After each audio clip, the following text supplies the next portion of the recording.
Hello friends, ఈ వీడియోలో మీరు ఎస్ఎస్సి సిజిఎల్ ఎగ్జామ్కి ఏ విధంగా ప్రిపేర్ అవ్వాలి, ఎలాంటి ప్రిపరేషన్ స్ట్రాటజీ మనం పెట్టుకున్నట్లయితే కనుక ఎక్కువ మార్క్స్ పొందేందుకు అవకాశం ఉంది అనే విషయాలు తెలుసుకోబోతున్నారు. ఈ వీడియో చూసిన తర్వాత మీరు ఏం నేర్చుకుంటారు అనేది చూస్తే సిజిఎల్ ఎగ్జామ్ యొక్క ప్యాటర్న్ ఏ విధంగా ఉంటుంది, అలాగే అందులో ఉండేటువంటి సిలబస్ ఏంటి, సెక్షన్స్ ఏంటి, ప్రతి ఒక్క సెక్షన్స్కి ఎన్నెన్ని మార్క్స్ ఉన్నాయి, లేదంటే ఎగ్జామ్లో మొత్తం ఎన్ని మార్క్స్ ఉన్నాయి, ఈ మార్క్స్ని బట్టి మనం ఒక్కొక్క సబ్జెక్ట్కి ఎంత టైం అలొకేట్ చేయాలి, అలాగే సెక్షన్ వైజ్గా ఏ విధంగా ప్రిపేర్ అవ్వాలి, ఫైనల్గా కామన్ మెథడ్ అసలు ప్రిపరేషన్ ఏ విధంగా ఉండాలి, ఎలాంటి విషయాలను మనం పట్టించుకోవాలి, ఎగ్జామ్లో ఎక్కువ మార్క్స్ తెచ్చుకొని జాబ్ పొందాలి అంటే ఎలాంటి తప్పులు మనం చేయకూడదు అనే విషయాలు కూడా తెలుసుకోబోతున్నాం. ముందుగా స్కీమ్ ఆఫ్ ది ఎగ్జామ్ చూసుకున్నట్లయితే కనుక 4 టైర్స్ ఉంటాయి. ఎన్ని ఉంటాయి? 4 లెవెల్స్ ఉంటాయి. టైర్ 1, టైర్ 2, టైర్ 3, టైర్ 4 అని 4 లెవెల్స్ ఉంటాయి. సిజిఎల్ ఎగ్జామ్లోని ఏ జాబ్ సాధించాలన్నా కూడా ఈ ఒక్కొక్క టైర్ని, ఒక్కొక్క లెవెల్ని దాటుకుంటూ వెళ్ళి ఫైనల్ లెవెల్ కూడా టైర్ 4 అని లెవెల్ 4 అయితే ఏదైతే ఉందో అందులో క్వాలిఫై అయినప్పుడు మాత్రమే జాబ్ అనేది వస్తుంది. సో మొట్టమొదటిగా మనం రాసే ఎగ్జామ్ ఏంటి? టైర్ 1. ఈ టైర్ 1లో ఏమేమి ఉంటాయి? 4 సెక్షన్లు ఉంటాయి.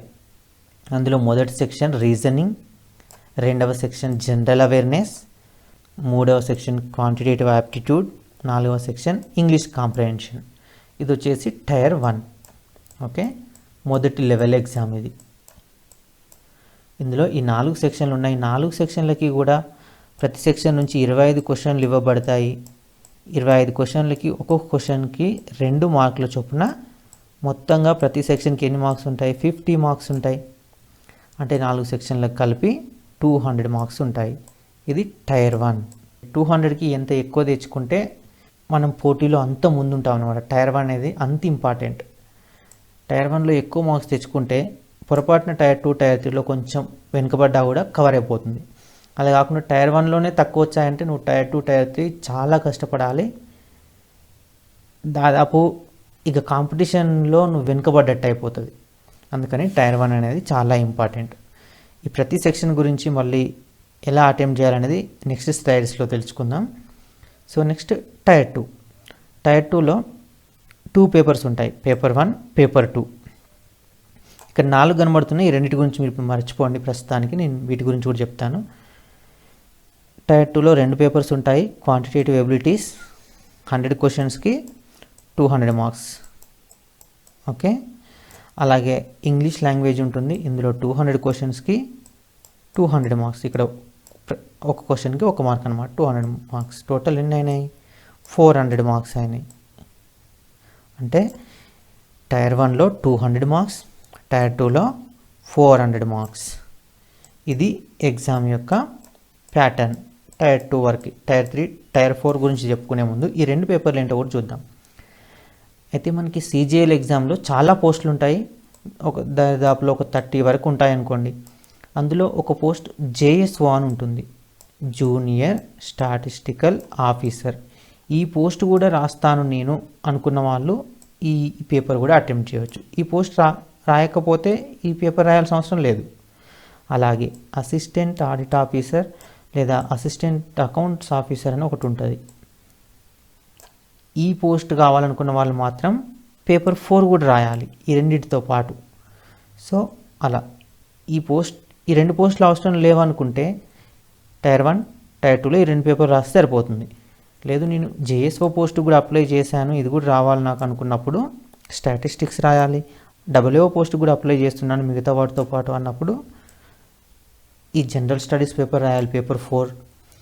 ఈ రెండింటికి కూడా రాస్తాను అనుకుంటే 4 పేపర్లు కూడా రాసుకోవచ్చు. వీటి యొక్క మార్కులు కూడా 200 ఉంటాయి. ఇక్కడ వరకు టైర్ 2. ఇక్కడ టైం చూసుకుంటే టైర్ 1లో మనకి ఎంత టైం ఉంది? 60 మినిట్స్. 1 అవర్లో ఈ 100 క్వశ్చన్స్ మనం అటెంప్ట్ చేసి 200 మార్క్స్ తెచ్చుకునేందుకు ప్రయత్నం చేయాలి. టైర్ 2లో చూసుకుంటే 120 మినిట్స్, 2 అవర్స్ ఉంటుంది. ఇక్కడేమో 2 అవర్స్ ఉంటుంది. టైర్ 1 1 అవర్, టైర్ 2 2 అవర్స్ ఉంటుంది.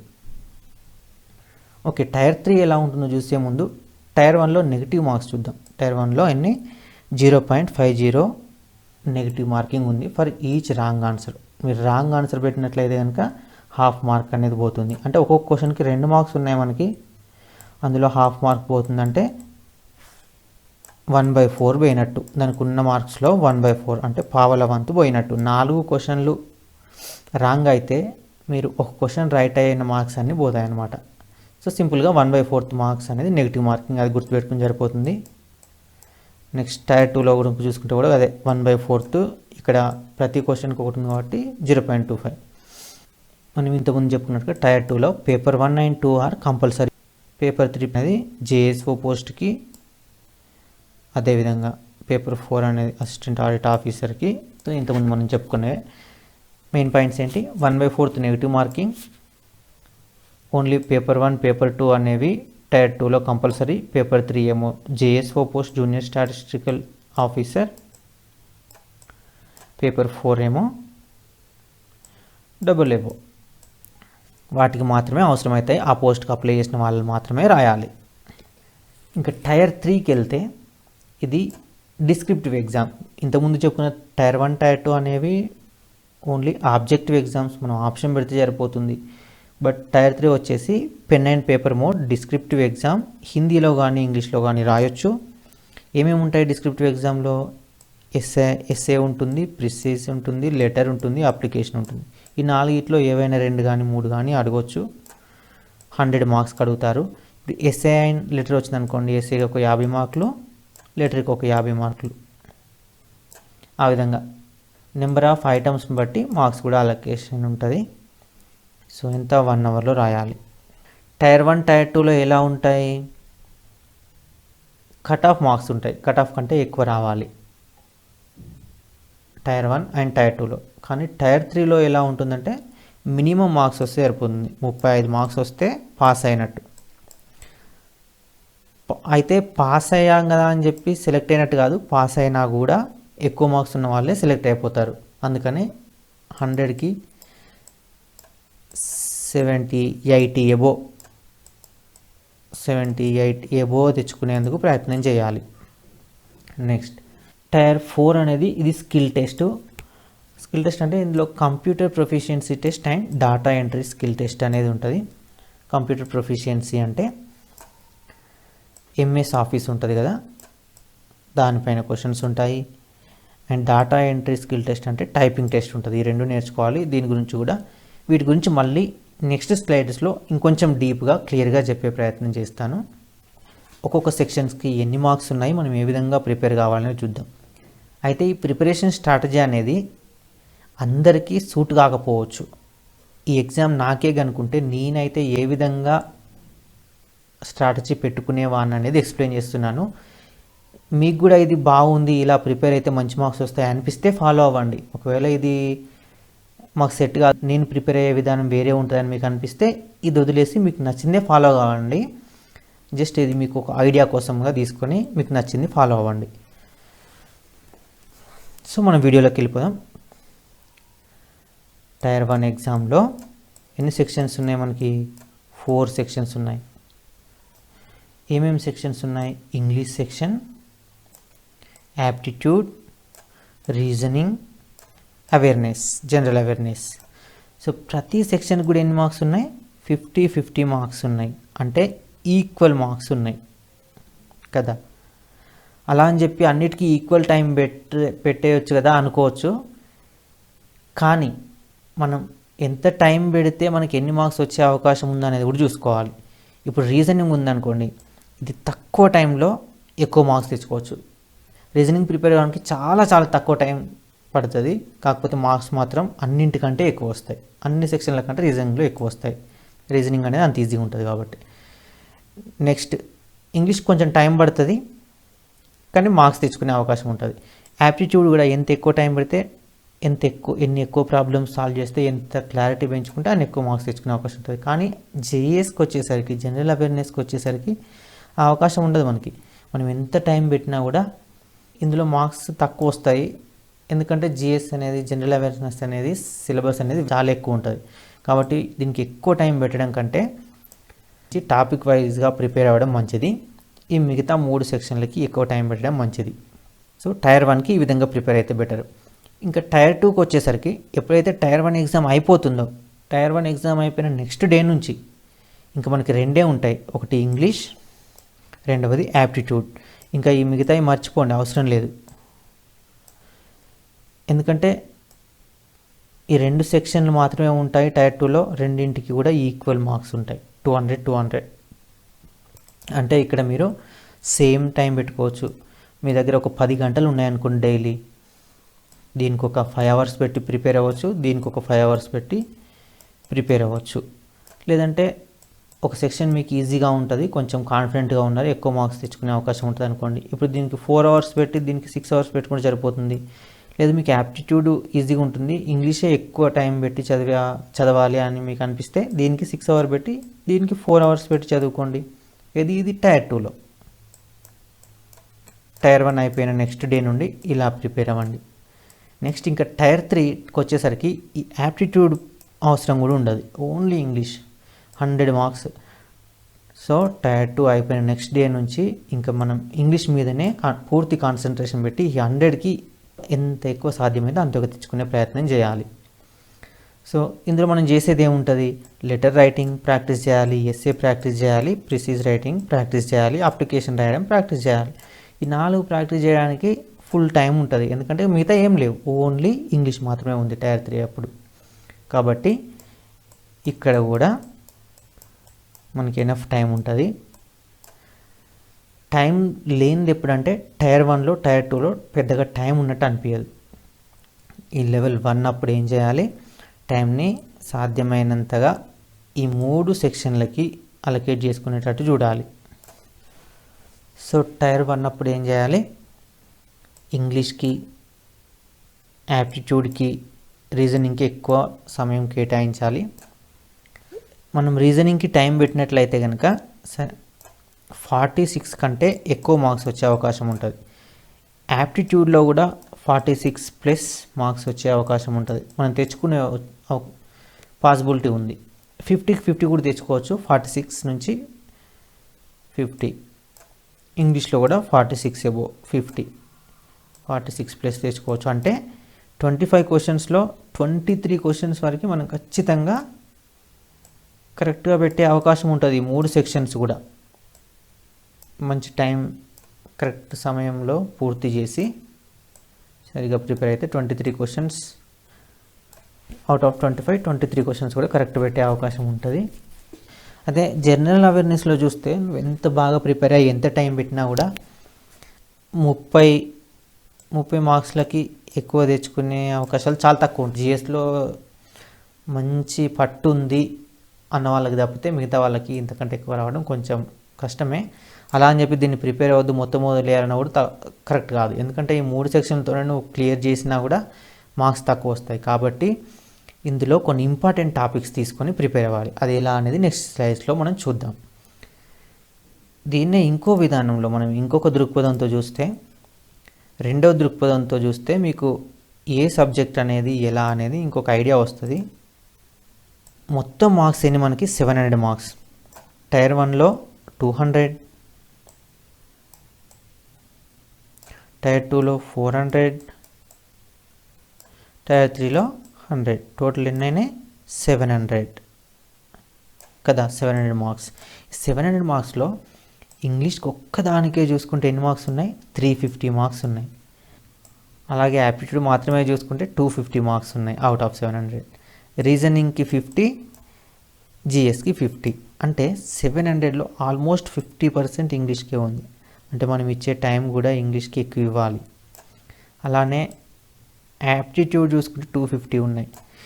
ఈ 2 సెక్షన్స్లో ఈ అవుట్ ఆఫ్ 350, 250 అంటే 600 ఈ 2 సెక్షన్సే ఉన్నాయి, ఇంగ్లీష్ అండ్ యాప్టిట్యూడ్. కాబట్టి ఈ రెండింటికి ఎక్కువ సమయం కేటాయించి ఈ రెండింటిని అత్యంత శ్రద్ధగా ప్రిపేర్ అవ్వాలి, ఎక్కువ ప్రాక్టీస్ చేయాలి, ఇందులో ఎక్కువ మార్క్స్ తీసుకోవడానికి ప్రయత్నించాలి. ఇంకా రీజనింగ్ అంటారా, 50లో 46 ఎక్కడికి పోవు. మనం ఎట్లా ప్రిపేర్ అయినా కూడా మంచిగా ప్రిపేర్ అయితే 50లో 46 ఎక్కడికి పోవు. ఇంకా మిగిలింది జిఎస్.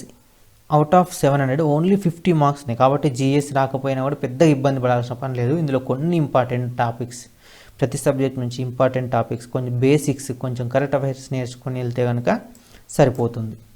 ఈ మూడింటితో మనం ఎగ్జామ్ అనేది చాలా బాగా రాయొచ్చు. సో మీ దగ్గర ఒక 10 అవర్స్ ఉంటాయి ప్రిపేర్ అవ్వడానికి. అందులో 7 అవర్స్, దీనికి ఒక 4 దీనికి ఒక 3.5 అవర్స్, అండ్ మ్యాథ్స్కి కూడా ఒక 3.5 అవర్స్. 7 అవర్స్ పోతే ఇంకా 3 అవర్స్ ఉంటాయి కదా, దీనికి ఒక 1.5 అవర్, దీనికి ఒక 1.5 అవర్ అనుకుంటే 10 అవర్స్ అవుతుంది. టైం కూడా ఈ విధంగా మీరు డివైడ్ చేసుకొని ప్రిపేర్ అవ్వండి. ఎందుకంటే జస్ట్ 50 అవుట్ ఆఫ్ 700 కాబట్టి తక్కువ సమయం పెట్టాలి దీనికి కూడా మీరు ఎంత టైం పెట్టినా 50 కంటే ఎక్కువ రావు ఇందులో. కాబట్టి దీనికి కావాల్సినంత టైం మాత్రమే పెట్టండి. కానీ ఈ 2 సెక్షన్లకు మాత్రం ఎక్కువ టైం అనేది పెట్టాలి, ఇంగ్లీష్ అండ్ యాప్టిట్యూడ్. సో ఇది గుర్తుంచుకోండి. ఇప్పటిదాకా చూసుకున్నది ఇది. టైర్ 1లో ఏమున్నాయి? Aptitude, English, reasoning, general awareness. So tier 1కి ముందు ఈ 4 సెక్షన్లని మంచిగా ప్రిపేర్ అవ్వండి. ఈ 4 సెక్షన్లలో యాప్టిట్యూడ్, ఇంగ్లీష్కి ఎక్కువ సమయం పెట్టండి, రీజనింగ్కి కావాల్సినంత పెట్టండి, ఎందుకంటే ఎక్కువ మార్క్స్ వస్తాయి, 46+ వస్తాయి 50కి. ఇంకా జనరల్ అవేర్నెస్ని ఇంపార్టెంట్ టాపిక్స్ ప్రిపేర్ అవ్వండి. ఇది ఇప్పటి వరకు మనం చెప్పుకున్నది. ఇంకా టైర్ 2కి వచ్చేసరికి ఈ మిగతా 2 అనేవి ఉండవు కాబట్టి, లాస్ట్ 2 ఓన్లీ ఇంగ్లీష్, యాప్టిట్యూడ్ కాబట్టి ఉన్న టైంని 50-50 విభజించుకొని రెండింటిని కూడా శ్రద్ధగా ప్రిపేర్ అవ్వాలి. లేదంటే కొంచెం అటు ఇటు మీకు ఒక సెక్షన్లో బాగా పట్టుంటే ఇంకో సెక్షన్కి ఆ టైం కొంచెం ఎక్కువ టైం కేటాయించి మీరు పట్టున్న సెక్షన్కి కొంచెం తక్కువ టైం కేటాయించుకోవచ్చు. ఇవి 2 పేపర్లు కూడా 200 400 మార్క్స్ ఇక్కడ ఉన్నాయి. ఈ టైర్ 2 అనేది అందుకనే ఇంపార్టెంట్. 400 మార్క్స్ అనేది major part tier 2. Aptitude, English బాగా ప్రిపేర్ అయితే, ఎంత బాగా ప్రిపేర్ అయితే అంత ఎక్కువ మార్క్స్ వస్తాయి, మీకు జాబ్ అనేది ఇక్కడ డిసైడ్ అవుతుంది. ఇంకా టైర్ 3 ఒకవేళ మీకు ఇందులో కానీ ఎక్కడో కొంచెం చిన్న పొరపాటు అయ్యి కొంచెం వెనుకబడి ఉన్న టైర్ 3లో మీరు పికప్ కావచ్చు. ఎందుకు? ఇక్కడ 100 మార్క్స్ ఉన్నాయి మనకి, అది కూడా only 1 subject English. Letter, essay, precis, application ఇవి నేర్చుకుంటే సరిపోతుంది. సో ఇది ఇక్కడ వరకు టైర్ 1, టైర్ 2, టైర్ 3. ఇక్కడ వరకు మీ ఎగ్జామ్ అయిపోయినట్టే. ఇంకా టైర్ 4 అనేది జస్ట్ క్వాలిఫైయింగ్. కానీ జస్ట్ క్వాలిఫైయింగే కదా అని దీన్ని కూడా నెగ్లెక్ట్ చేయొద్దు. ఎందుకంటే టైపింగ్ టెస్ట్లో ఫెయిల్ అయ్యారనుకోండి, ఎగ్జామ్ పోయినట్టే. మినిమం క్వాలిఫై కావాలి కదా, టైపింగ్ ప్రాక్టీస్ అనేది చేయాలి. ఇంకా కంప్యూటర్ నాలెడ్జ్ కొంచెం, ఎంఎస్ వర్డ్ డాక్యుమెంట్ టైప్ చేయడం, ఎక్సెల్ షీట్లు తయారు చేయడం, ఎక్సెల్ షీట్లు, పీపీటీ స్లైడ్స్ తయారు చేయడం, ఇది కూడా నేర్చుకోవాలి. కాకపోతే దీని గురించి మీరు టెన్షన్ పడాల్సిన అవసరం లేదు. టైర్ 1, టైర్ 2, టైర్ 3 ఈ 3 లెవెల్స్ అయిపోయిన తర్వాత మీ దగ్గర ఎనఫ్ టైం ఉంటుంది, సఫిషియెంట్ టైం ఉంటుంది. ఆ టైంలో మీరు జస్ట్ యూట్యూబ్ వీడియోలు చూసుకుంటూ ప్రాక్టీస్ చేసుకున్నా సరిపోతుంది. వీటికి పెద్దగా ఇబ్బంది పడాల్సిన పని లేదు, టెన్షన్ పడాల్సిన పని లేదు. ప్రాక్టీస్ చేస్తే రాంది ఏముండదు, మస్తు ఈజీగా ఉంటాయి. ఈజీ మెథడ్లో వీడియోస్ కూడా ఉన్నాయి చాలా కూడా. సో ఇప్పుడు ఒక్కొక్క సెక్షన్ వైజ్గా ఏ విధంగా ప్రిపేర్ అవుతాం అనేది చూద్దాం. యాప్టిట్యూడ్ అనేది మనం సిలబస్ చూడంగానే అది పెద్దగా అనిపిస్తుంది. అమ్మో ఇంత పెద్ద సిలబస్ నేను ఎప్పుడు ప్రిపేర్ కావాలి, ఎప్పుడు కంప్లీట్ చేయాలి, అసలు నేను చేయగలుగుతున్నా అనిపిస్తుంది. అందుకనే ఫస్ట్ విడగొట్టుకోవాలి. నేనేం చేస్తానో అదే చెప్తున్నాను ఇంతకుముందు చెప్పినట్టుగా. సో ఇంత పెద్దగా అనిపించి మనకి ఇబ్బంది అనిపించకుండా సిలబస్ని విడగొట్టుకోవాలి. ఇదొక పార్ట్ అనుకోండి, ఇదొక పార్ట్, రెండో పార్ట్, ఇదొక పార్ట్, థర్డ్ పార్ట్, ఇదొకటి ఫోర్త్ పార్ట్, ఇది 5th పార్ట్, అండ్ ఇది 6th పార్ట్ అనుకోండి. ఇలా 6 భాగాలుగా విడగొట్టుకుందాం ముందు. ఇప్పుడు వరుసగా ఏది ఫస్ట్ ప్రిపేర్ కావాలి అనే కన్ఫ్యూజన్ అనేది పోతుంది ఇట్లా విడగొట్టుకుంటే. ఏమవుతుందంటే, ఎందుకంటే చిన్న పార్ట్ కనబడుతుంది, ఇందులో ఏముంది, number system, square roots, squares and cubes, దీనికి సంబంధించినటువంటి. ఇది నేర్చుకోవడానికి ఎంత టైం పడుతుందండి? మహా అయితే 1, 2, 3 రోజుల్లో అయిపోతుంది, లేదంటే ఇంకో వారం అనుకోండి. ఇదే ముందు ప్రిపేర్ కావాలని ఏం లేదు. టైమ్ అండ్ వర్క్ అనేది నీకు బాగా అనిపిస్తుంది, మంచి ఇంట్రెస్ట్ అనిపిస్తుంది అంటే ముందు ఇది నేర్చుకో. నెక్స్ట్ వెంటనే టైమ్ అండ్ వర్క్ నేర్చుకున్న తర్వాత ఈ పైప్స్ అండ్ సిస్టమ్స్ అనేది ఎగ్జాక్ట్గా టైమ్ అండ్ వర్క్ లాగానే ఉంటుంది. కొంచెం తేడా, కొంచెం టర్మ్స్ తేడా ఉంటాయి అంతేగాని ఫార్ములాస్ అన్నీ సేమ్ అనిపిస్తాయి. సో చాలా ఈజీ. నెక్స్ట్ ఈ 2 వచ్చిన తర్వాత టైమ్ అండ్ డిస్టెన్స్, ఇది కూడా వీటికి రిలేటెడ్గా ఉంటుంది. నెక్స్ట్ మిక్చర్ అండ్ అలిగేషన్స్ రిలేటెడ్గా ఉంటుంది. సో ఇదంతా ఒక పార్ట్ అనుకున్నాం అనుకోండి, చాలా ఈజీ అయిపోతుంది ఇది ప్రిపేర్ అవ్వడం. ఈ విధంగా ప్రిపేర్ అవ్వండి. నేనైతే కొంచెం రిలేటెడ్గా ఉన్నాయి ఒక పార్ట్ కిందకి తెచ్చుకున్నాను అనమాట. సో ఇలా ప్రిపేర్ అయితే ఈ పార్ట్ అయిపోతుంది. నెక్స్ట్ పర్సంటేజ్ ప్రిపేర్ అయిన తర్వాత పర్సంటేజ్ నుంచి ప్రాఫిట్ అండ్ లాస్, ఇందులో కూడా పర్సంటేజ్ ఇంక్లూడ్ అవుతుంది. Next simple interest, compound interest. So ఇది కూడా ఒక పార్ట్. సింపుల్గా 2 పార్ట్స్ అయిపోయినాయి. ఇందులో ఏముండవు, చాలా ఈజీగా అనిపిస్తాయి. అలానే సేమ్ వే యావరేజెస్ ప్రిపేర్ అయ్యి దానిలో రేషియో అండ్ ప్రపోర్షన్, ఏజెస్, ఈ మిక్చర్ అండ్ అలిగేషన్ కావాలంటే ఇక్కడ కలుపుకోవచ్చు, పర్సంటేజ్ ఇక్కడ కలుపుకోవచ్చు, మన ఇష్టం అనమాట. మనకి ఎలా కన్వీనియంట్గా ఉంటే ఆ విధంగా డివైడ్ చేసుకొని చిన్న పార్ట్స్గా చేసుకొని ప్రిపేర్ అయితే ఈజీగా ఉంటుంది. ఇది యాప్టిట్యూడ్ అనేది. అలానే algebra, surds, linear equations, data analysis, ఇదంతా ఒక సెక్షన్ అనుకోండి. ఇంకా మెయిన్ పార్ట్స్ ఇంకా కొంచెం మ్యాథమెటికల్ పార్ట్స్ ఉంటాయి కదా, like heights and distances, areas, volumes, mensuration. ఈ ఏరియాస్, వాల్యూమ్స్, మెన్సురేషన్లోనే ఇవి circles, triangles, squares, cubes, cylinder, prism, centres, polygons ఇవన్నీ కలుస్తాయి అనుకోండి. సో ఇదంతా ఒక పార్ట్. ఇది కొంచెం ఎక్కువ ప్రాక్టీస్ కావాలి, ఎక్కువ టైం కూడా పడుతుంది. కాబట్టి దీన్ని ఒక సెక్షన్ అనుకోండి, ఇది ఒక ప్రిపేర్ అవ్వండి. ఈ విధంగా ప్రిపేర్ అయితే కనుక మీకు సిలబస్ పెద్దగా ఏమనిపించదు, కన్ఫ్యూజన్ ఉండకుండా ఈజీగా అయిపోతుంది అనమాట. నేను కూడా ఇదే విధంగా ప్రిపేర్ అయ్యాను. సో యాప్టిట్యూడ్ని ఈ విధంగా ఫినిష్ చేసుకుంటే బాగుంటుంది. మనం యాప్టిట్యూడ్లో అవన్నీ చేయడంతో పాటు ఇంకొక 3 విషయాల మీద కాన్సన్ట్రేట్ చేయాలి. అవేంటంటే calculation part, formulas, short cuts. అయితే మనకి ఎంత ఫార్ములాస్ తెలిసి షార్ట్ కట్స్ తెలిసినా కూడా క్యాలిక్యులేషన్ పార్ట్ అనేది కూడా ఇంపార్టెంట్. స్పీడ్గా చేయాలి. మనం అనుకున్న టైంలో పేపర్ని ఫినిష్ చేయాలంటే యాప్టిట్యూడ్లో స్పీడ్ అనేది చాలా ఇంపార్టెంట్. దానిలో క్యాలిక్యులేషన్ పార్ట్ ఎందుకు ఇంపార్టెంట్ అంటే కొన్నిసార్లు స్క్వేర్లు మీకు అడిగారనుకోండి, ప్రాబ్లమ్స్ చేస్తుంటే స్క్వేర్స్ వచ్చినాయి, 55 స్క్వేర్ వచ్చిందనుకోండి. దీనికోసం మీరు 55 స్క్వేర్ ఎంత అని ఇట్లా గుణించుకుంటూ మల్టిప్లికేషన్ చేసుకుంటూ ఉంటే టైం ఎక్కువ తీసుకుంటుంది. అట్లా కాకుండా మీరు ఎక్కువ ప్రాక్టీస్ చేసినారనుకోండి, వీటికి షార్ట్ కట్స్ కూడా ఉంటాయి. 55 స్క్వేర్ అంటే 25, 30, 3025 అని ఇట్లా ఫాస్ట్గా రావాలి మనకి. ఎందుకు వస్తుంది, ఇది ఎప్పుడు వస్తుంది, ఎక్కువ ప్రాక్టీస్ చేసి షార్ట్ కట్స్ చూసుకుంటూ ఉంటే వస్తుంది. అలానే multiplication, adding, subtraction, division, squares, cubes, వీటిని ఏ విధంగా ఫాస్ట్గా చేయాలనేందుకు యూట్యూబ్లో చాలా వీడియోస్ ఉన్నాయి. అవి చూసి కూడా మీరు నేర్చుకోవచ్చు. అది క్యాలిక్యులేషన్ పార్ట్. నెక్స్ట్ ఫార్ములాస్ కూడా. ఫార్ములాస్ ప్రతి ఒక్కటి మీకు రావాలి. మీరు ఎంత క్యాలిక్యులేషన్ నేర్చుకొని షార్ట్ కట్స్ నేర్చుకున్నా కూడా ఫార్ములాస్ అనేది తప్పకుండా మీ నోట్లో ఉండాలి. కొన్ని ఫార్ములాస్ చాలా కష్టంగా ఉంటాయి. అట్లాంటి వాటిని బట్టిన మంచిగా రాసి ఒక ఫార్ములాని 10 టైమ్స్ రాయండి. జస్ట్ ఎంత టైం పడుతుంది, ఫార్ములాస్ అన్నీ ఒక దగ్గర రాసుకొని దాన్ని రివిజన్ చేసి ఎప్పుడు టైం ఉంటే అప్పుడు రివిజన్ చేసుకోవడానికి అవసరం అవుతుంది. ఈ ఫార్ములాస్ అన్నీ ఒక దగ్గర రాసుకోండి. నేనైతే ఒక పాకెట్ బుక్ పెట్టుకొని అందులో ఫార్ములాస్ అన్నీ రాసుకున్నాను. అదేవిధంగా షార్ట్ కట్స్ కూడా రాసుకున్నాను. ఈ క్యాలిక్యులేషన్ పార్ట్, స్క్వేర్స్, క్యూబ్స్ అన్నాం కదా, అది కూడా రాసుకున్నాను. ఎందుకంటే రివిజన్ చేసినప్పుడు ఇది రివిజన్ చేసుకుంటే సరిపోతుంది ఇంకా నాకు. అలానే షార్ట్ కట్స్ కూడా నేర్చుకోండి. ఈ 3 అనేవి చాలా ఇంపార్టెంట్ యాప్టిట్యూడ్లో. సో ఈ 3ని స్పీడ్గా చేయడానికి చాలా బాగా ప్రాక్టీస్ చేయండి. ఇంకా రీజనింగ్కి వెళ్ళిపోతే, రీజనింగ్లో మనం చేయాల్సింది ఒకటే, ఒక మంచి బుక్ తీసుకొని ఆ బుక్ ప్రిపేర్ అయితే సరిపోతుంది. దీనికి ఏ బుక్స్ కావాలనేది నేను ఆల్రెడీ ఇంకొక వీడియోలో చెప్పాను. ఆ వీడియో లింక్ కూడా కింద ఇస్తాను. అందులో చూస్తే తెలుస్తుంది మీకు CGL కానీ CHSL కానీ ఎట్లాంటి బుక్స్ చదవాలనేటివి. ప్రతి సెక్షన్కి ఏ బుక్స్ స్టాండర్డ్ బుక్స్ ఉన్నాయో చెప్పాను ఆల్రెడీ. అది చూడండి. సో రీజనింగ్ ఒక బుక్ ఉంటే మీరు ప్రాక్టీస్ చేస్తే ఇందులో మ్యాక్సిమం మార్క్స్ తెచ్చుకోవచ్చు. బాగా ప్రాక్టీస్ చేసి మీరు ఎలాంటి పొరపాట్లు చేయకుంటే 46 నుంచి 50 మార్క్స్ వచ్చే అవకాశం ఉంటుంది. సో ఇందులో ఏమేమి ఉంటాయి,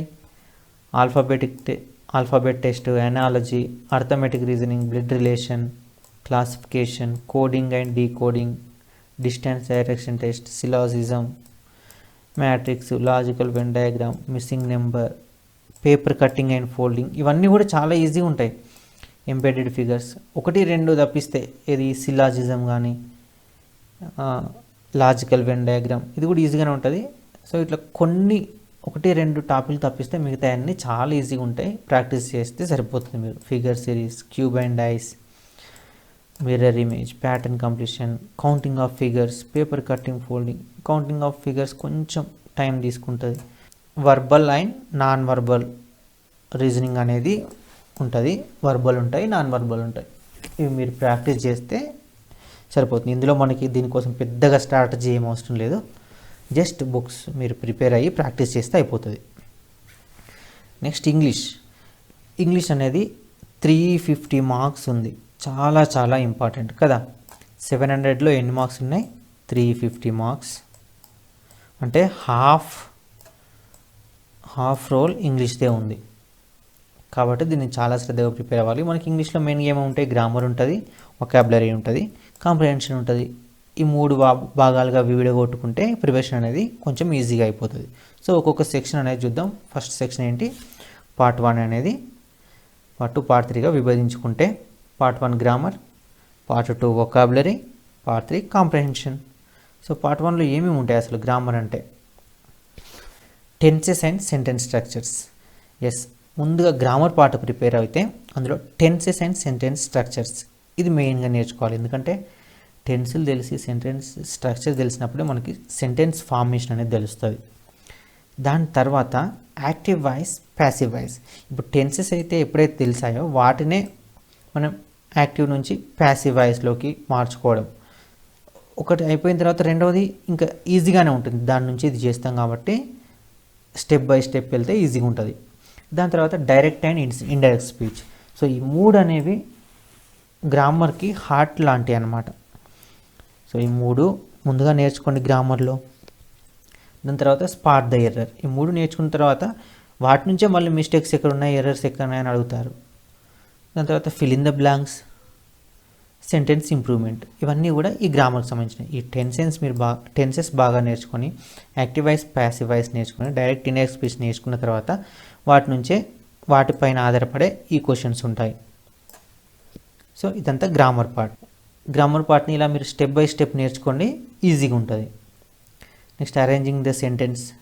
ఇది కూడా మీరు ఇవన్నీ ప్రాక్టీస్ చేసి కాంప్రహెన్షన్ నేర్చుకున్నప్పుడు అరేంజింగ్ ద సెంటెన్స్ కూడా తెలుస్తుంది. ఏ సెంటెన్స్ తర్వాత ఏ సెంటెన్స్ ఉండాలి. ఇది మనం ఎక్కువ చదువుతుంటే అలవాటు అయిపోతుంది మనకి. నెక్స్ట్ పార్ట్ 2లో వొకాబులరీ అంటే ఏముంటాయి? సినోనిమ్స్, అర్థాలు ఉంటాయి, వ్యతిరేక పదాలు ఉంటాయి, యాంటోనిమ్స్, ఇడియమ్స్ ఉంటాయి, ఫ్రేజెస్ ఉంటాయి. దాని తర్వాత వన్ వర్డ్ సబ్స్టిట్యూషన్ ఉంటాయి. సో ఇవన్నీ కూడా వొకాబులరీకి సంబంధించినవి. ఇవి కూడా మీరు ప్రిపరేషన్లో ఉన్నప్పుడు ఏం చేయాలి? రోజుకి ఒక 100, రోజుకి ఒక 50 అట్లా నేర్చుకోవాలి.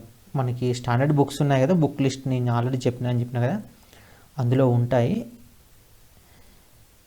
ప్లింత్ టు పారామౌంట్ అని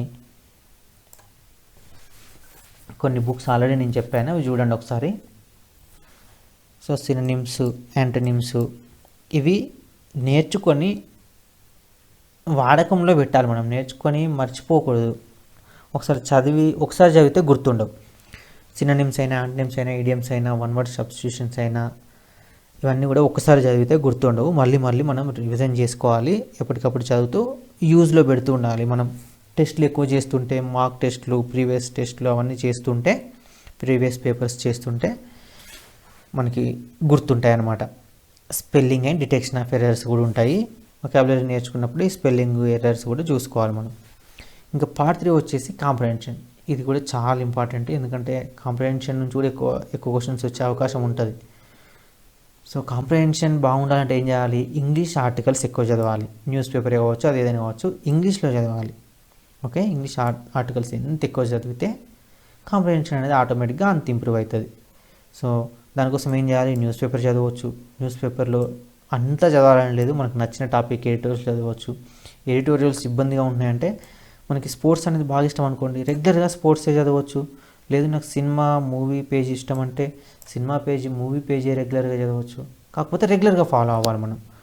ట్రావెల్ లాగ్స్ అంటే ఇష్టం కావచ్చు, ట్రావెల్ బ్లాగ్స్ కానీ, కుకింగ్ పేజ్ అంటే ఇష్టం కావచ్చు. సో మీకు ఏ టాపిక్ ఇష్టమైతే దానికి రిలేటెడ్గా ఇంగ్లీష్లో చదవండి. ఇంగ్లీష్ నావెల్సే కావచ్చు, న్యూసే కావచ్చు. ఇంకా జిఎస్కి ప్రిపేర్ అవుతుంటాం కదా, అప్పుడు ఆ జిఎస్ని ఇంగ్లీష్లో ప్రిపేర్ అవ్వడం కావచ్చు. ఇలాంటివన్నీ చేయాలి.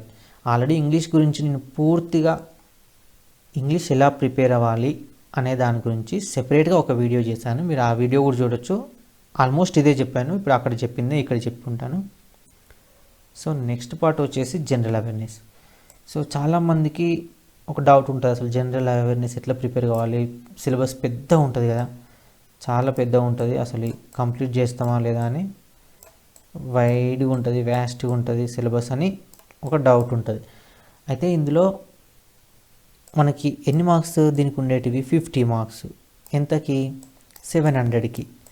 కాబట్టి దీనికి ఎక్కువ టైం పెట్టొద్దు, తక్కువ టైంలో ఎక్కువ ప్రిపేర్ కావాలి. వాళ్ళు ఇచ్చిన సిలబస్ అనేది ఇది. Questions will be aimed at testing candidates general awareness of the environment around him and its application to society. So మన అవేర్నెస్ ఎంత ఉంది, మన చుట్టూ జరిగే విషయాల గురించి కానీ, మన ఎన్విరాన్మెంట్ గురించి కానీ మన అవేర్నెస్ ఎంత ఉందని టెస్ట్ చేయడానికి మాత్రమే ఇది. అలాగే knowledge of current events, okay, current affairs గురించి ఒక ఎడ్యుకేటెడ్ పర్సన్కి కరెంట్ ఈవెంట్స్ గురించి ఏ విషయాల మీద కొంచెం అవగాహన ఉండాలి అనే విషయాల గురించి కొంచెం వాటి గురించి అడుగుతారనమాట. అదేవిధంగా దాంతోపాటు ఇండియాలో కానీ ప్రపంచవ్యాప్తంగా కానీ జరుగుతున్నటువంటి విషయాలు, హిస్టరీకి సంబంధించి, కల్చర్కి సంబంధించి, జాగ్రఫీకి సంబంధించి, ఎకనామీకి సంబంధించి, general policy are scientific research, వీటికి సంబంధించినటువంటి కరెంట్ ఈవెంట్స్ మన చుట్టూ జరుగుతున్నటువంటి, మన ఇండియాలో కానీ మన దేశంలో కానీ ప్రపంచంలో కానీ జరుగుతున్నటువంటి వీటికి సంబంధించిన విషయాల గురించి కూడా అడుగుతారు. సో మెయిన్గా ఇది జనరల్ అవేర్నెస్ అంటే. సో దీనికి ఎట్లా ప్రిపేర్ కావాలి? ఇప్పుడు పాలిటీ ఉందనుకోండి, పాలిటీలో ఏం చేయాలి, ఏమేమి ఉంటాయి? మెయిన్గా కాన్స్టిట్యూషన్, అసలు కాన్స్టిట్యూషన్ అంటే ఏమిటి, ఎప్పుడు ఫామ్ అయింది, ఎవరు ఫామ్ చేసిండ్రు, ఇట్లాంటి కొన్ని విషయాలు బేసిక్స్. ఓకే, ప్రియాంబుల్ ఏముంటుంది, డైరెక్టివ్ ప్రిన్సిపల్స్ ఏంటివి, ఫండమెంటల్ రైట్స్ ఏంటి, ఫండమెంటల్ డ్యూటీస్ ఏంటి, వాటి ఆర్టికల్స్ ఏంటి, ఇట్లాంటి కొన్ని బేసిక్. ఓకే, ఇలాంటివి నేర్చుకోవాలి. ఇక తర్వాత పార్లమెంట్ గురించి, పార్లమెంట్ అంటే ఏంటి, పార్లమెంట్లో ఏమేమి ఉంటాయి, ఎట్లా ఫామ్ అవుతుంది, ఇలాంటి విషయాలు. అలాగే లోక్సభలో ఎంతమంది ఉంటారు, రాజ్యసభలో ఎంతమంది ఉంటారు, దీనికి ఎలక్షన్స్ ఎట్లయితే, దీనికి ఎలక్షన్స్ ఎట్లయితే, పిఎం యొక్క ఎలక్షన్స్ ఏంటి, పిఎం డ్యూటీస్ ఏంటి, అలాగే సీఎం, అలాగే ఎంపీస్ ఎట్లా ఎన్నుకోబడతారు, ప్రెసిడెంట్ ఎలక్షన్ ఎలా ఉంటుంది, వైస్ ప్రెసిడెంట్ ఎలక్షన్ ఎలా ఉంటుంది, అసలు ఎలక్షన్ ప్రాసెస్ ఎలా ఉంటుంది, ఎన్ని పార్టీస్ ఉన్నాయి, ఇట్లాంటి విషయాలు. ఒక టాపిక్ తీసుకోండి, ఎలక్షన్స్ అని, దాని గురించి ప్రిపేర్ అవ్వండి. ప్రెసిడెంట్ అనే ఒక టాపిక్ తీసుకోండి, దాని గురించి ప్రిపేర్ అవ్వండి. ఇట్లా టాపిక్ వైజ్గా ప్రిపేర్ అయితే బెటర్, తక్కువ టైంలో మనం పూర్తి చేయొచ్చు. ఇక్కడ పాలిటీకి ఈ విధంగా అయితే ఎట్లయితే ప్రిపేర్ అయినామో, ఇప్పుడు హిస్టరీకి తీసుకుంటే, మోడర్న్ హిస్టరీ తీసుకున్నాం అనుకోండి, అందులో నేషనల్ మూవ్మెంట్స్ గురించి, ఏమేమి మూవ్మెంట్స్ జరిగినాయి, ఎన్ని మూవ్మెంట్స్ జరిగినాయి, బుద్ధిజం గురించి, జైనిజం గురించి కావచ్చు, ఆర్కిటెక్చర్ గురించి కావచ్చు, గాంధీ ఎరా కావచ్చు, ఇట్లా మెయిన్ పర్సనాలిటీస్ వాళ్ళ గురించి కావచ్చు, ఇట్లాంటి విషయాలు. ఒక్కొక్క టాపిక్, ఇప్పుడు బుద్ధిజం అనే ఒక టాపిక్ తీసుకుంటే దాని గురించి ఒకసారి చదివితే అయిపోతుంది. మెయిన్ పాయింట్స్ రాసుకొని రివిజన్ చేసుకోవచ్చు మళ్ళీ, లేదంటే మనం చదివిన బుక్లోనే హైలైట్ చేసుకుంటే సరిపోతుంది. సేమ్ వే ఎకానమీ తీసుకున్నాం అనుకోండి, జీడిపి అంటే ఏంటి, జిఎన్పి అంటే ఏంటి, బేసిక్ ఎకనామిక్ టర్మినాలజీస్ కావచ్చు, ఎకనామిక్ గ్రోత్ అంటే ఏంటి, ఎకనామిక్ డెవలప్మెంట్ అంటే ఏంటి, పావర్టీ లైన్ ఏంటి, ఎంఎస్పి అంటే ఏంటిది, ఏపీఎంసీ అంటే ఏంటి, హోల్సేల్ ప్రైస్ ఇండెక్స్ అంటే ఏంటి, ఇట్లాంటి విషయాలని టాపిక్ వైజ్ చదవాలి. Same way sustainable development goals, environment acts గురించి, వైరసెస్, డిసీజెస్ ఏమున్నాయి, సైన్స్ గురించి related, research related, current events, ఇంతే. ఇట్లా టాపిక్ వైజ్గా ప్రిపేర్ అయితే ఎక్కువ టైం పెట్టాల్సిన పని లేకుండా తక్కువ టైంలోనే చదవచ్చు. ఎందుకంటే దీనికి ఉన్నాయి 50 మార్క్స్. మనం ఎంత చదివినా 50 కంటే ఎక్కువ రావు. నువ్వు సంవత్సరం అంతా జిఎస్కి పెట్టినా నీకు ఎప్పుడు జిఎస్ అయిపోయినట్టు అయితే అనిపించదు. అందుకనే టైం తక్కువ పెట్టాలి, ఎక్కువ మార్క్స్ ఇచ్చుకునేందుకు ప్రయత్నం చేయాలి. ఇది ఒక్కొక్క సెక్షన్ గురించి నేను ఎట్లా ప్రిపేర్ కావాలని చెప్పిన. కానీ ఏ ఎగ్జామ్ అయినా క్లియర్ చేయాలంటే మీరు ఖచ్చితంగా ఫాలో కావాల్సినటువంటి స్టెప్స్ ఏంటి, ఎట్లాంటి మెథడ్ ఫాలో కావాలనేది నేను ఫస్ట్ వీడియోలో చెప్పిన. ఆ వీడియో మీరు తప్పకుండా చూడండి. అది చూస్తే మీకు అర్థమవుతుంది ఎట్లా ప్రిపేర్ కావాలని, ఒక ప్రిపరేషన్ అనేది ఏ విధంగా ఉండాలనేది. సో అదేవిధంగా ఇంకా మీరు ఏం మిస్ కావద్దు అనేది చూసుకుంటే, ఎగ్జామ్ గురించి తప్పకుండా తెలుసుకోవాలి. ఫస్ట్ స్టెప్, మీరు ప్రిపరేషన్ స్టార్ట్ చేస్తున్నారంటే ఫస్ట్ చేయాల్సింది ఏంటి, ఎగ్జామ్ గురించి తెలుసుకోవడం. ఎగ్జామ్ గురించి తెలుసుకోవడం అంటే ఎన్ని లెవెల్స్ ఉంటాయి, 4 లెవెల్స్ ఉంటాయి. ఒక్కొక్క లెవెల్లో ఏమేమి ఉంటాయి, ఎన్ని పేపర్లు ఉంటాయి, ఎన్ని మార్క్స్ ఉంటాయి, సిలబస్ ఏంటి, పూర్తిగా సిలబస్ అనేది పూర్తిగా నోటికి రావాలి. అలా అయితేనే మనం ఏది చదవాలి, ఏది వదిలేయాలనేది తెలుస్తుంది. దాని తర్వాత బుక్స్, మెటీరియల్స్, సరైన బుక్స్ని తీసుకోవాలి. ఎక్కువ బుక్స్ కొనడం కూడా మంచిది కాదు. వీలైనంత తక్కువ బుక్స్కు పరిమితం అవ్వండి. ప్రతి సబ్జెక్టుకు బుక్స్ ఉండాలి, కాకపోతే వీలైనంత తక్కువ ఉండాలి. ప్రిపరేషన్ కోసము, ప్రీవియస్ పేపర్ల కోసం, అంతే కదా. ఇంకా మార్క్ టెస్ట్లు అంటే మనం ఆన్లైన్లో చేస్తుంటాం, సో వాటికి ఏం అవసరం ఉండదు. సో వీలైనంతగా తక్కువ బుక్స్ ఉండేటట్టు చూసుకోండి, కాకపోతే మంచి బుక్స్ ఉండేటట్టు చూసుకోండి. ఈ బుక్ లిస్ట్ నేను ఆల్రెడీ చెప్పాను. ఎస్ఎస్సి, సిజిఎల్కి, సిహెచ్ఎస్ఎల్కి ఏమేమి బుక్స్ కొనాలి అనేది ఈ వీడియో కింద డిస్క్రిప్షన్లో ఇస్తాను, అది కూడా చూడండి. నెక్స్ట్, ప్రీవియస్ పేపర్లు సాల్వ్ చేయాలి, ఖచ్చితంగా సాల్వ్ చేయాలి. ఎందుకు ప్రీవియస్ పేపర్లు సాల్వ్ చేయాలి? ప్రీవియస్ పేపర్ సాల్వ్ చేయడం వల్ల ఏమవుతుందంటే అసలు ఎగ్జామ్లో ఎలాంటి క్వశ్చన్లు అడుగుతున్నారు, ఎక్కడి నుంచి అడుగుతున్నారు అనేది తెలుస్తుంది. ఒకవేళ మీరు ప్రీవియస్ క్వశ్చన్ పేపర్లు చూడనట్లయితే ఎంత ప్రిపేర్ అయినా కూడా మీకు ఎట్లాంటి అడుగుతున్నారో తెలియకుండానే ఏదో ఒకటి ప్రిపేర్ అవుతున్నట్టు అవుతుంది. అందుకనే ప్రీవియస్ పేపర్ తప్పకుండా సాల్వ్ చేయండి. దాని తర్వాత ప్రిపరేషన్ కూడా పూర్తిగా చేయాలి, ఏ పార్ట్ కూడా వదిలిపెట్టొద్దు. సిలబస్లో ఉన్న ప్రతిదీ కవర్ చేసేలాగా ప్రిపేర్ అవ్వాలి. ఆ ప్రిపరేషన్లో భాగంగానే మార్క్ టెస్ట్లు కూడా సాల్వ్ చేస్తుండాలి. మార్క్ టెస్ట్లు సాల్వ్ చేసినప్పుడు మీకు అర్థమవుతుంది నీ ప్రిపరేషన్ ఏ లెవెల్లో ఉంది, ఎగ్జామ్ క్లియర్ చేసేంత ఉందా, ఎన్ని మార్క్స్ వచ్చేలా ఉంది అనేది నీకు అర్థమవుతుంది. అలాగే నువ్వు చేసే తప్పులు అనేవి తెలుస్తూ ఉంటాయి. మార్క్ టెస్ట్ని సాల్వ్ చేసిన తర్వాత వాటిని ఎవాల్యుయేట్ చేసుకోవాలి. సొంతంగా ఎవాల్యుయేట్ చేసుకొని ఎక్కడెక్కడ తప్పులు చేస్తున్నాం, ఏవి మనం చేయలేకపోతున్నాం, ఏవి ఎక్కువ టైంలో చేస్తున్నాం, అట్లాంటివన్నీ చూసుకోవాలి. చూసుకున్న తర్వాత మళ్ళీ దాన్ని బేస్ చేసుకొని మళ్ళీ ప్రాక్టీస్ చేయాలి. ఒకసారి ప్రిపరేషన్ అయిపోయిందంటే ఇంకా ఎప్పుడు ప్రాక్టీస్ చేస్తూనే ఉండాలి. ఎప్పటిదాకా చేస్తుండాలి? ఈ మార్క్ టెస్ట్లో మంచి మార్క్స్ వస్తున్నాయి, నువ్వు ఎన్ని మార్క్స్ చేస్తున్నా, ఒక 10-15 మార్క్ టెస్ట్లలో కూడా మార్క్స్ అన్నీ యావరేజ్గా మంచి మార్క్స్ వస్తున్నాయి, హై లెవెల్లో టాప్ 10లో టాప్ 5లో ఉంటున్నా అనుకున్నంతవరకు నువ్వు ప్రాక్టీస్ చేస్తూనే ఉండాలి. ఎవాల్యుయేట్ చేసుకొని ప్రాక్టీస్ చేయడం వల్ల ఏమవుతుంది, తప్పులు తగ్గిపోతుంటాయి, మిస్టేక్స్, ఎర్రర్స్ అనేవి తగ్గిపోతుంటాయి, స్పీడ్ పెరుగుతూ ఉంటుంది. సో నువ్వు ఎక్కడ మిస్టేక్స్ చేస్తున్నావు అనేది నీకు అర్థమవుతుంది అనమాట. లేదంటే ఈ మిస్టేక్స్ అన్నీ ఎగ్జామ్లో చేస్తావు. సో ఇవన్నీ చేసినప్పుడు ఆటోమేటిక్గా నువ్వు బాగా పర్ఫామ్ చేయగలుగుతావు ఎగ్జామ్లో. ఇంకా ఫైనల్గా గుర్తుపెట్టుకోవాల్సింది ఏంటంటే రిజల్ట్ గురించి ఎప్పుడు ఆలోచించకు. నువ్వు ప్రిపరేషన్ టైంలో అసలు రిజల్ట్ గురించి ఆలోచించకు. నువ్వు ప్రిపేర్ అవుతున్నావు అంటే నీకు అర్థమైపోతుంది నీ ప్రిపరేషన్ ఎక్కడ ఉంది, నీకు వస్తుందంటే ఆ కాన్ఫిడెన్స్ నీలో కనబడుతూ ఉంటుంది, నీ ప్రిపరేషన్లోనే కనబడుతూ ఉంటుంది. నువ్వు రిజల్ట్ గురించి పట్టించుకోకు, అదే వస్తుంది రిజల్ట్, సెలెక్ట్ అవుతా అనుకొని నువ్వు ప్రిపేర్ అవుతూ ఉండాలి. సో అది ప్రిపరేషన్ మెథడ్ అనేది, ప్రిపరేషన్ స్ట్రాటజీ. ఇప్పుడు ఆ ఎగ్జామ్ కనుక నాకే ఉండి నేనే ప్రిపేర్ అవ్వాల్సి వస్తే ఈ విధంగానే ఇప్పుడు మీకు చెప్పిన విధంగానే ప్రిపేర్ అయ్యేటోని. ఇది మీకు కూడా కరెక్టే అనిపిస్తే ఫాలో అవ్వండి, ఇది కరెక్ట్ కాదు, ఇది కరెక్ట్గా లేదు, ఇంకొంచెం మార్చుకోవాలనిపిస్తే మార్చుకోండి. అసలు ఇది నాకు పనికి రాదు అని మీకు అనిపిస్తే మీరు ఇది వదిలేయండి, ఇది జస్ట్ రిఫర్ చేసుకొని మీకు సొంతంగా ప్లాన్ చేసుకొని ఆ విధంగా ప్రిపేర్ అవ్వండి. సో ఇంకా కొంతమంది మీరు కామెంట్స్లో డౌట్స్ అడుగుతున్నారు, చాలా థ్యాంక్స్. మీరు అన్ని డౌట్స్ అడుగుతున్నందుకు నేను సాధ్యమైనంత వరకు క్లియర్ చేసే ప్రయత్నం చేస్తున్నాను. అయితే కొన్ని ఆల్రెడీ చేసిన వీడియోల గురించి కూడా అడుగుతున్నారు, లైక్ బుక్ లిస్ట్ చెప్పమని అడుగుతున్నారు కదా. బుక్ లిస్ట్ గురించి నేను ఆల్రెడీ ఈ వీడియో చేశాను. నేను ఆల్రెడీ చేసిన వీడియోల లిస్ట్ అనేది ఇది. బుక్ లిస్ట్ గురించి ఆల్రెడీ చేసిన సిజిఎల్కి కానీ సిహెచ్ఎస్ఎల్కి కానీ ఎట్లాంటి బుక్స్ కావాలని. అలానే preparation strategy for all competitive exams, A competitive exam అయినా క్లియర్ చేయాలంటే ఎట్లాంటి ప్రిపరేషన్ స్ట్రాటజీ ఉండాలనే వీడియో చెప్పాను. How to become AAO assistant audit officer, ఈ వీడియో కూడా చెప్పాను. వర్క్ ప్రొఫైల్ ఆఫ్ AAO కూడా ఈ వీడియో చేసిన. నెక్స్ట్ ఆల్ పోస్ట్స్ అండర్ సిజిఎల్లో ఏ పోస్టులు ఉన్నాయి అసలు అనే వీడియో కూడా చెప్పాను. పోస్ట్స్ అండర్ సిహెచ్ఎస్ఎల్ కూడా చెప్పాను. అలాగే క్యాలెండర్ అండ్ డైస్, ఈ 2 టాపిక్ల మీద వీడియో చేసిన. ఈ క్యాలెండర్ వీడియో మీరు చూసినట్లయితే కనుక ఎలాంటి క్యాలెండర్ ప్రాబ్లం అనేది చేయగలుగుతారు. డైస్ కూడా అంతే, కంప్లీట్ వీడియో చెప్పిన almost. Preparation strategy for English, కేవలం ఇంగ్లీష్ కోసమే, ఇంగ్లీష్ని ఏ విధంగా ప్రిపేర్ అవ్వాలనేది వీడియో కూడా సెపరేట్గా చెప్పాను. ఇప్పుడు ఇందులో కవర్ చేశాను, బట్ అందులో కూడా ఇంకొంచెం డీప్గా చెప్పాను. Next 60 days preparation strategy for CHSL అని, ఇది కూడా స్టార్టింగ్లో చెప్పాను, ఇది కూడా చూడొచ్చు మీరు. What you should learn before joining the జాబ్లో జాయిన్ కాకముందే, మీరు జాయిన్ అయ్యే కంటే ముందు ఏమేమి నేర్చుకొని ఉండాలి అనే వీడియో కూడా చేశాను. సో మీకు దీనికి సంబంధించిన డౌట్లు వస్తే కనుక మీరు డైరెక్ట్గా ఈ వీడియోలు చూడొచ్చు. జస్ట్ నా ఛానల్లోకి వెళ్ళి వీడియోస్ మీద క్లిక్ చేసి చూస్తే మీకు ప్రతి ఒక్క వీడియో కూడా కనబడుతుంది.